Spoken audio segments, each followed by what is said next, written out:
So Chelsea agreed to go with luring cheating men into their death in exchange for wealth, notoriety, and just having that je ne sais quoi about her that would just have people be attracted to her without even knowing why. However, Chelsea didn't account for one thing. I'm sure Chelsea didn't see her falling in love with one of the cheaters coming. So Chelsea says after she makes her choice, they gave her this ring. On that ring, they told her to never take that off.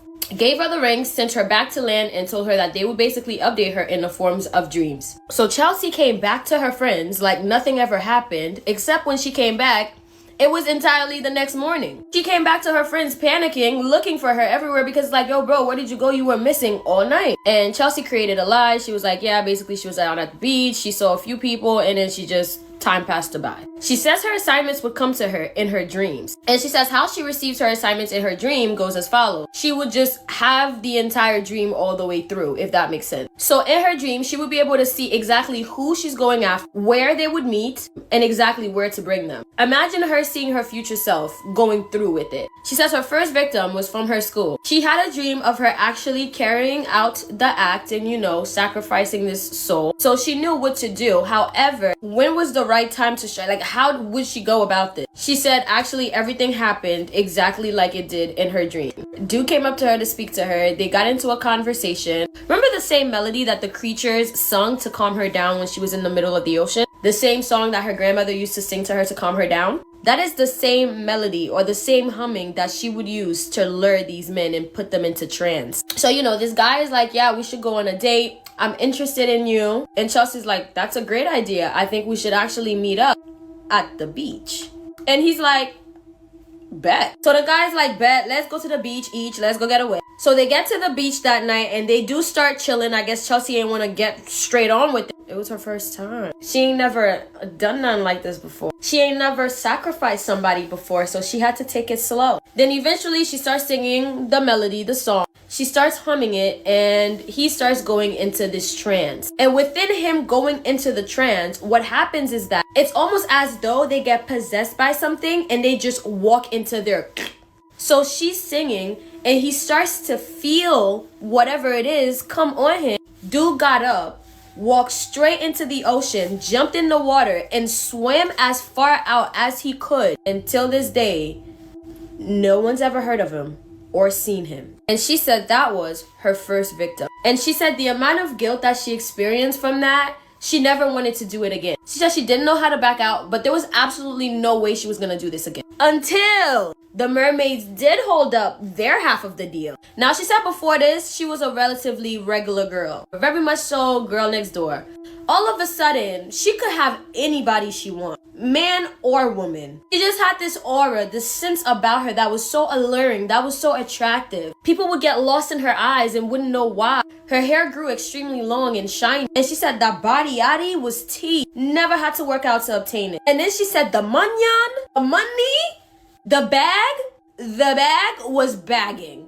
She decided to test her luck and played the lottery. And guess what? She struck pretty lucky. She said officially after winning her first lottery. This is when it's catching up to her that the freaking creatures from the sea a few weeks back did tell her like, you would be extremely lucky. So had she played with more money, she probably would have got more. Now, what do you do with this newfound luck, notoriety? And on top of that, you are kind of powerful. And knowing that these bitches can't fuck with you. So even though she did feel guilty about the first victim, it was really hard to continue feeling guilty in the midst of everything going so well for her. So after the first victim, Chelsea really started to wonder what would happen if she actually kept that line of service or communication with the creature. Things can only get bigger and better. And she said that she would continue to work with them for a long time without anybody suspecting. She got a visa so quick and also started traveling. So this was bigger than Barbados at this point because she said she was being sent to specific other places to do the exact same thing. Jamaica, Haiti, and Cuba?